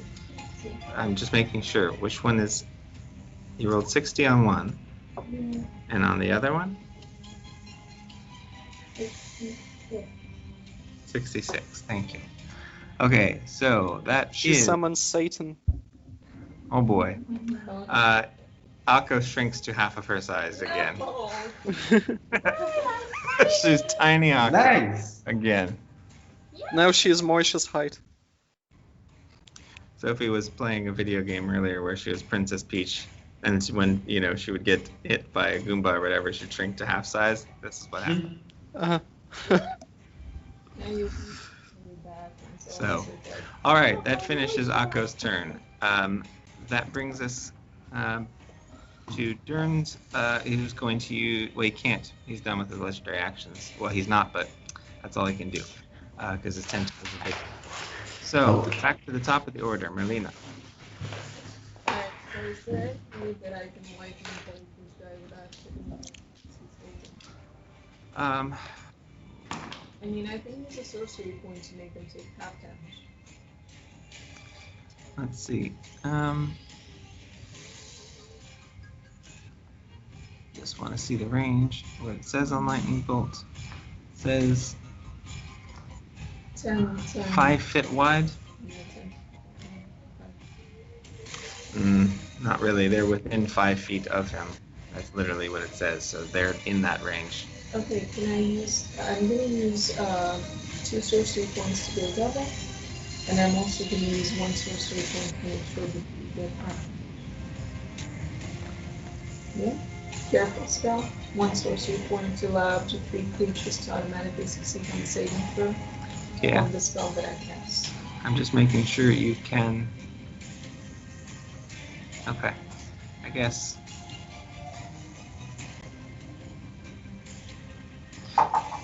Okay, yeah, that's true. Okay, great. And I'm going to go back to my spells. I'm going to use another lightning bolt. Just give me a second. Yeah?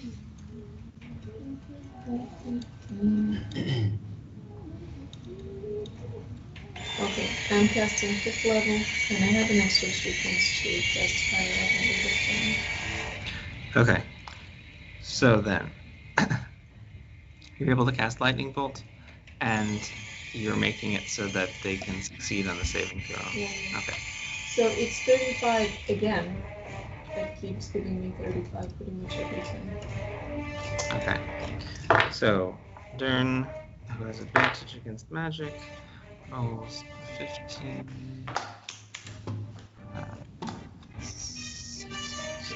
20. What? It's 16, right? Yeah, he saved.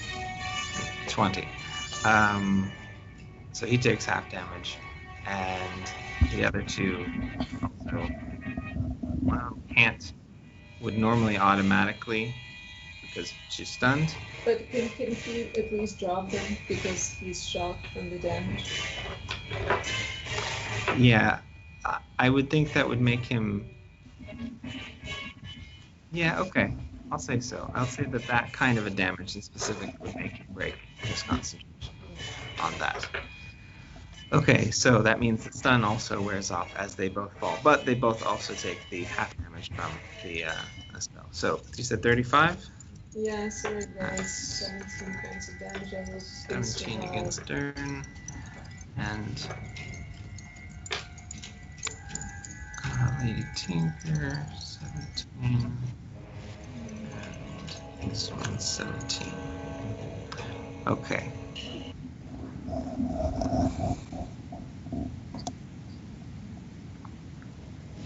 Dyrn edited here. Quick edit.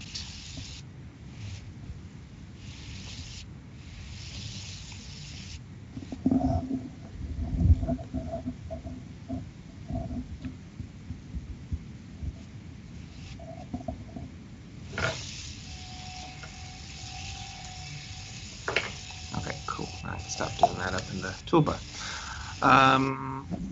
Okay. So then, yeah, as Merlina strikes out with the lightning bolt, it again hits Dyrn, and he lets out a sort of annoyed sigh. And the tentacles in their writhing release enough to let these two war flayers sort of drop to the ground, and they don't hold on to they're still groggily sort of coming out of their thing, and they drop down to the ground. He's only maybe like 10 feet off the ground. He's not like super high up there. He's within striking distance of swords. He doesn't seem to necessarily care about that. Okay, that finishes. I go again. I use time 2, remember? You quickened it, yeah. Yeah, and I think this time I'm gonna roll myself, and if I roll poorly, I'm gonna re-roll 3 of the dice for extra special points. Okay, don't forget you also have your inspiration. Yeah, but If you need it. How can we? You need to saving throw, attack roll, like anything. Any sort of skill check. How can I use it now? When you're not necessarily using it now, I'm just saying when you roll a d20, don't forget that you can add a d10 to that if you need to. Alright, so I'm gonna go ahead and roll 10 to 6. 1, I'm gonna roll that one. 2, I'm gonna roll that one. 6, 6, 4, 4, 3, 3, 1, 2. So I'm gonna re-roll 2 of the 1s and 1 of the 2, okay? Yes. That's 2 instead of a 1, 1 instead of a 1, and a 3 instead of a 2. Oh god, no. Okay, so 34. Why? No! Don't say long. All right, let's see him do a save. Yeah, he definitely made a save. He sees it coming, and though he can't like actually get out of the way, he still is able to continually dodge it. So that is 7. Keeps bullying Merlina, He keeps sticking using his legendary actions and legendary saves on her. He hasn't had to make the legendary save yet No, but because he keeps making his saves. instead of causing him like 140 points. Yeah. Okay, that finishes your turn. Kundarashta is up next. Now that she has her fire arrows, she's going to pop out of the shadows from which... Oh wait, the eagle left. So she was hiding there behind the eagle. The eagle takes off and she's like, oh no. Oh no! But she's still going to use her flame arrows. So, yeah, she's going to take 2 longbow strikes against... Oh. Pretty high, but doesn't hit. And then the second one, 22, does hit. 1d8 plus 4. That's 9 plus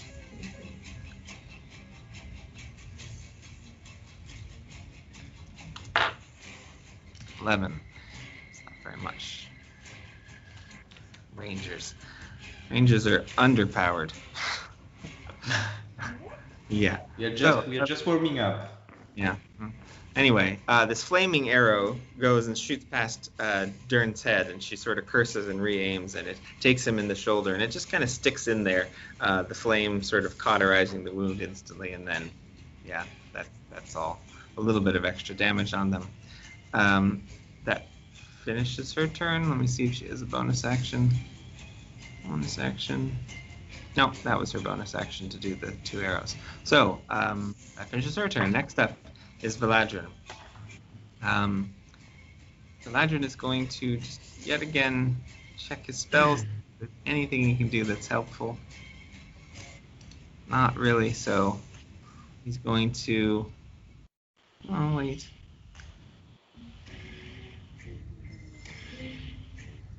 Yeah, okay. Yeah, no, it's too many things to fail. It's fine. He's going to do Hunter's Mark because he forgot to do it before. And seriously, at higher levels, maintain for longer. Yeah, okay. So he's casting Hunter's Mark. Then he's going to again,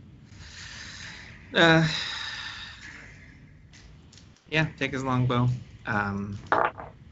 He's also going to move 30 feet forward. He's going to start to get a little bit closer.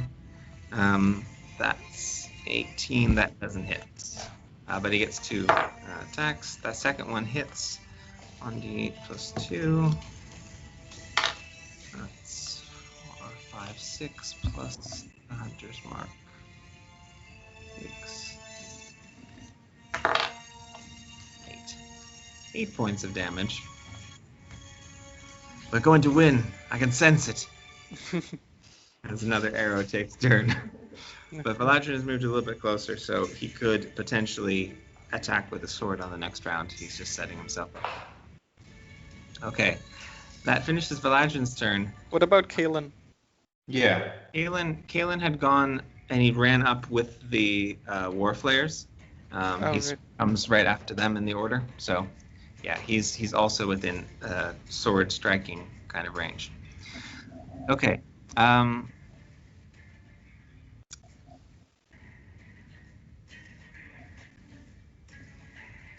Yeah, okay. All of a sudden, the walls begin to sort of shake and shimmer a little bit. And, yeah, all of you, except for Moish somehow, who is hidden behind Kundarashta, but everyone else, seriously, everyone else needs to make a wisdom saving throw. You have advantage on wisdom saving throws. Advantage means roll twice.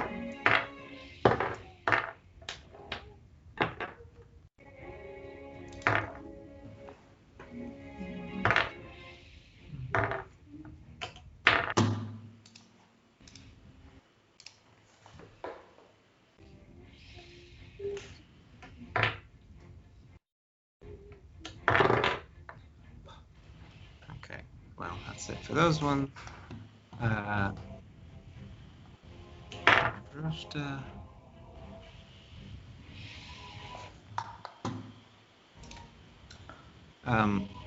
So Merlina had advantage on that. Philophus, you did. Who was the third one? Sindrine?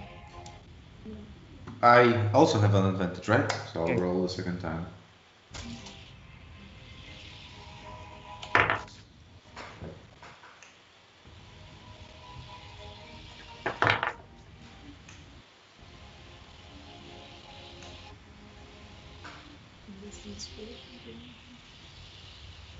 You can use it to add 10 if you want to. Yeah. How much? What did you roll? I rolled 15, so I need to add 10. So no, you don't add it. You roll a d10. Yeah. It's fine. Yeah. No, you have to take it on flat surface. So Okay. 20. So 20. Okay. Fill office. 21. 21. Okay. And Sindrine, but as the giant eagle, which has gone away. Where's my giant eagle? There it is. Giant eagle plus 2, so 21. Yeah.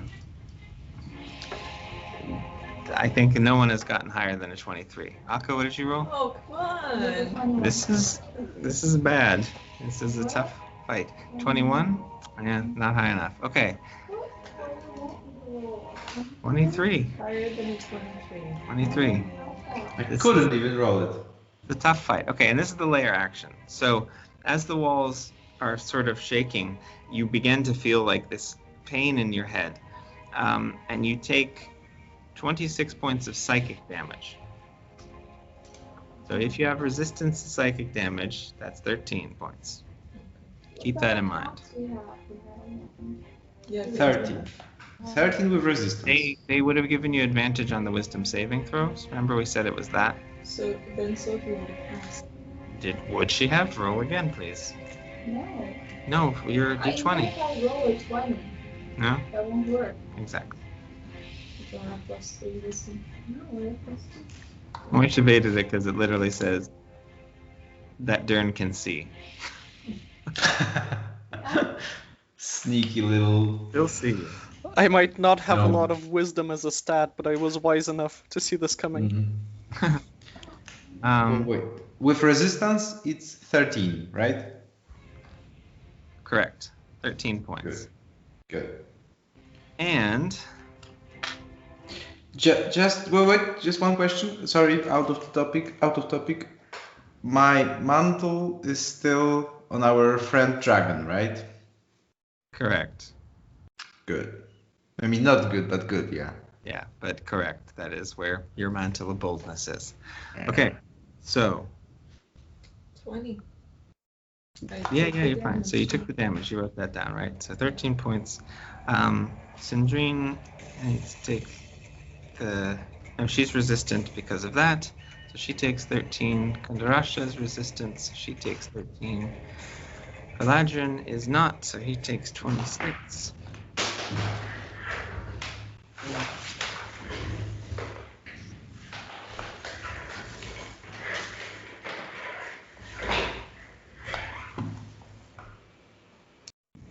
Yeah, they're fine. Who was the third one that took the potion? Kandarashta, you, and Moish. Moish. Okay, good. Just keep that in mind. Okay, then we need to mark off hit points for these. Moish will outlive every single one of us. I'm telling you. I mean, literally, I'll be in the ring even if I die. That's true. Unless there's someone Unless there's occupying it someone in already. there. Yeah. Then you'll have fun in the ring. Okay, sorry, I need to edit these really quickly to give them hit points now that they have it. 5, edit.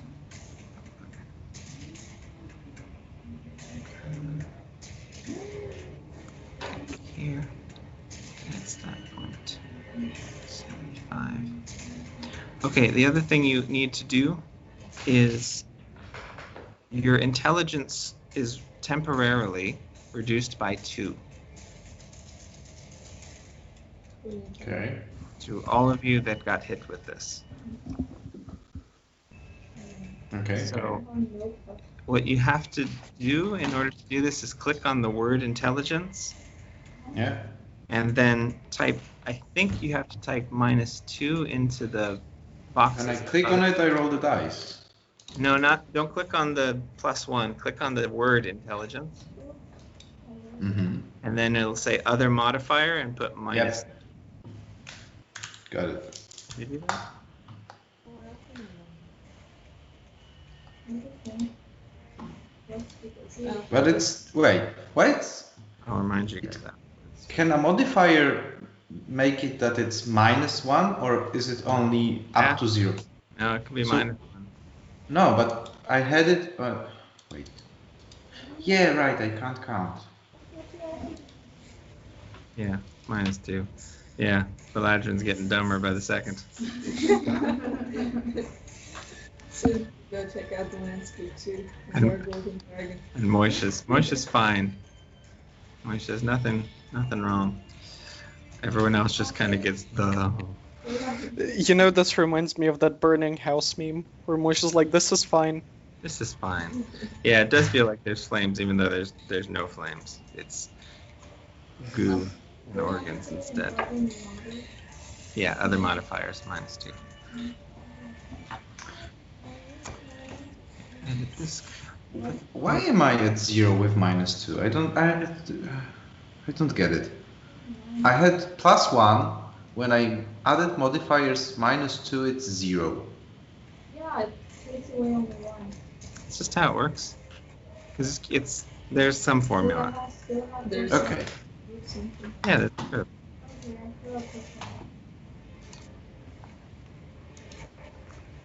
Okay, so now these ones take their damage. 26, 26, and 26. Am I forgetting anyone? That one also takes 26. How many points do you guys think this guy has? 300 300? some. I'd be surprised if it's less. How much did we take already? Like 15, 60? No, it's like 40. No, Around it's 40. more, it's more than 40. It's something like 60 something. Oh, maybe I missed someone's attack. No, I have taken 50 points from him myself, and there were other people who did it too. Oh, then it should be a fair bit. You're right. Okay, quick hit stuff. These guys are Falchion. Quick hit stack pop.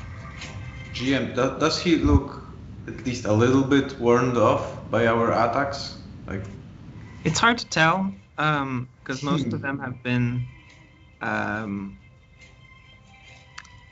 mean, they're not visible. Like, he's pretty much clothed. You only really can see his skin and his hands and his face. There is an arrow still sticking out of his shoulder, but that doesn't necessarily seem to be bothering him too much. It's hard to read him as well. okay. He doesn't act like you expect someone. We will check on his corpse.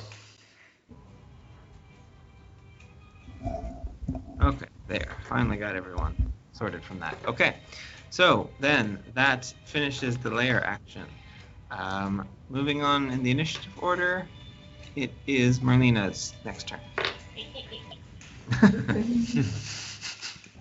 I'm going to use 2 points to double him. Okay, sorcery points activated. 30 points activated. And now I'm going to use another lightning bolt. This is so fun. Speak up because the microphone's here. Now I'm going to use another Nice. lightning bolt. Legendarily resisted. Okay, And yeah, he's I'm gonna. guessing it's going to be Advantage. 35. 14.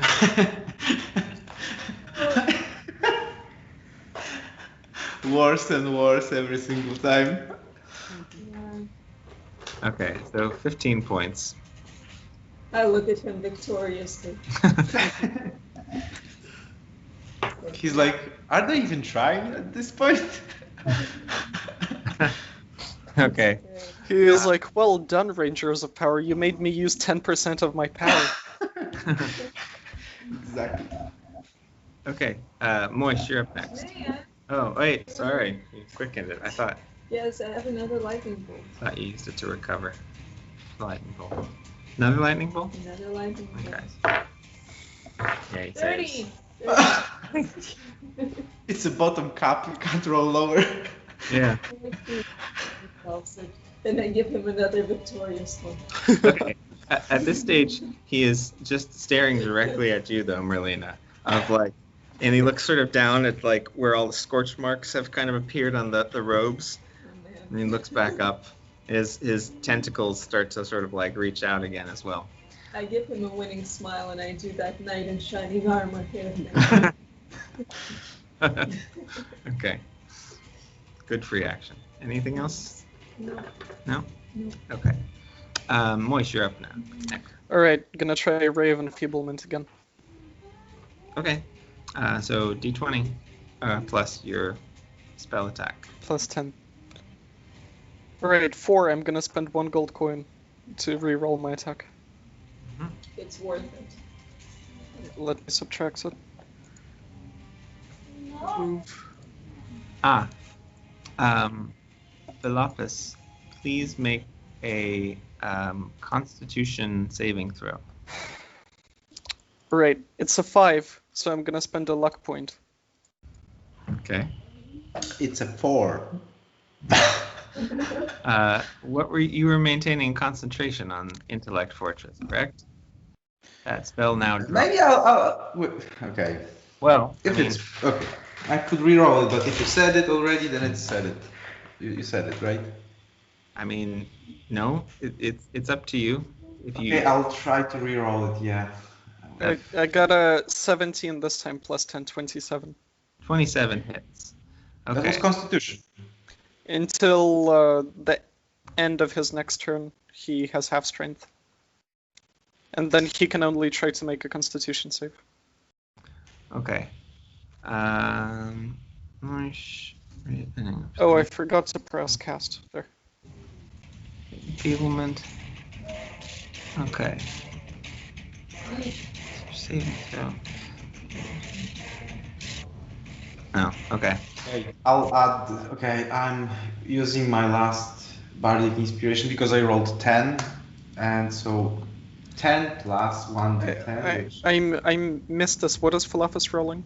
He needs to maintain concentration on his spell after being taking damage. Oh, 17.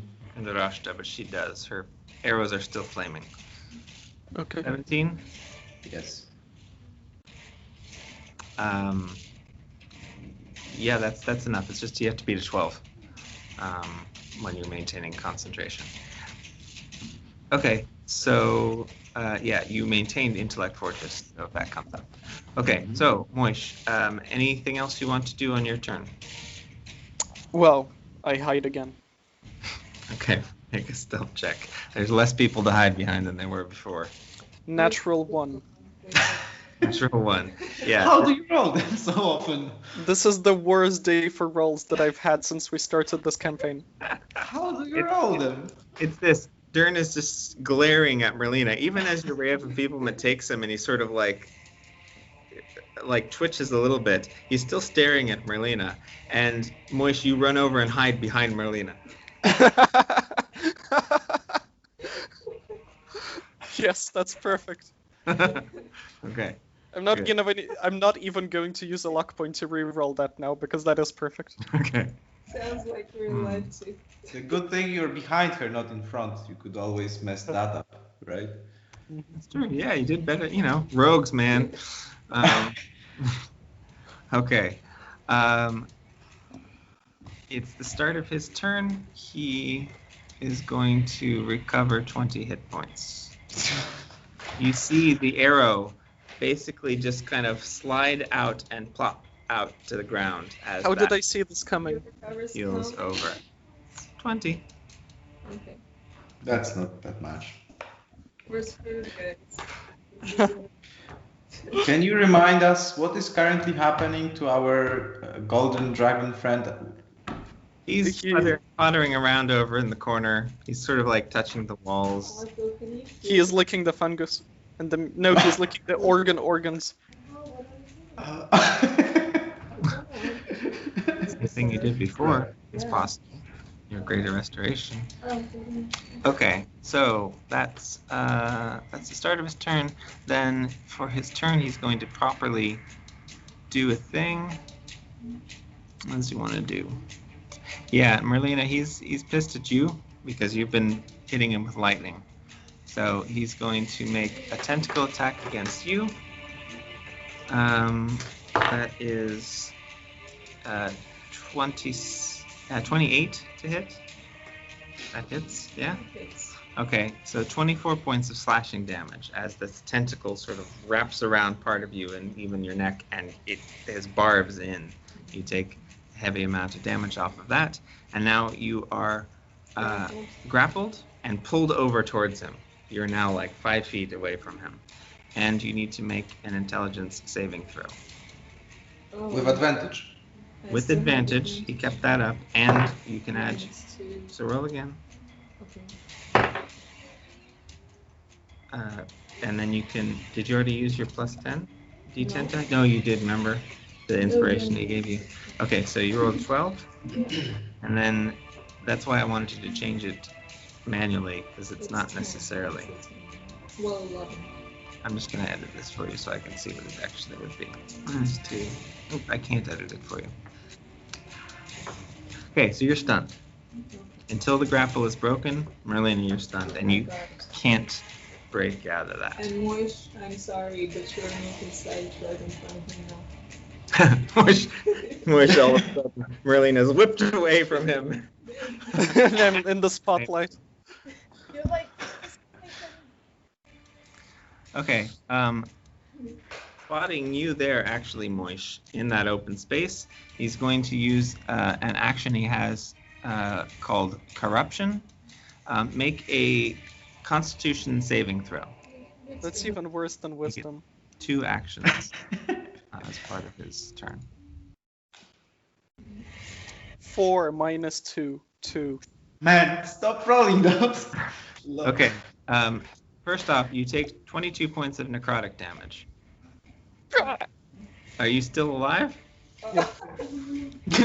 Are you still conscious? Yeah. Yes. Okay. So he points at you and you feel this darkness sort of spread throughout your body. And you guys watch as well, or those of you that aren't stunned, watch as Moish's flesh begins to twist and there's this extra mouth that appears on the side of his face even, and his skin sort of models in color as well. You are corrupted, and you have disadvantage on attack rolls. Your speed is reduced by half, and if you try to cast a spell, you need to make an intelligence check or it doesn't work. if I feel him, will go away. I whisper through walkie-talkie. No, Moish, you good? he can make a saving throw for the Constitution. Moish, are you good? You never looked so good. Uh-huh. Moish replies with a second mouth, never been better. Nice. Embrace the corruption. Okay. That finishes Dyrnn's turn. So we move on in the initiative order to Pontyfarlin, who is still just kind of pottering around the corner, and we go from there to Sindrine. Okay. Sindrine is going to see what's happening here. She's getting upset, so Yeah, spell's gonna pay for something. No?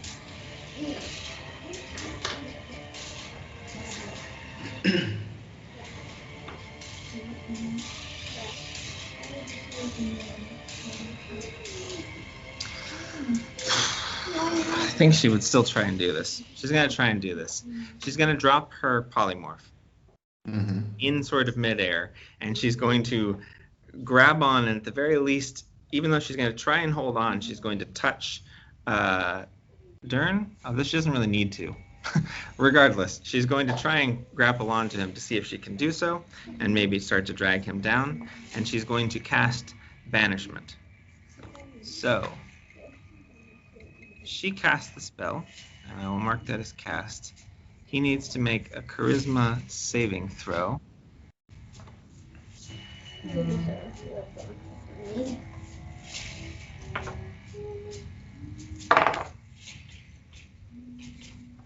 And he has advantage against magic, so that's 10.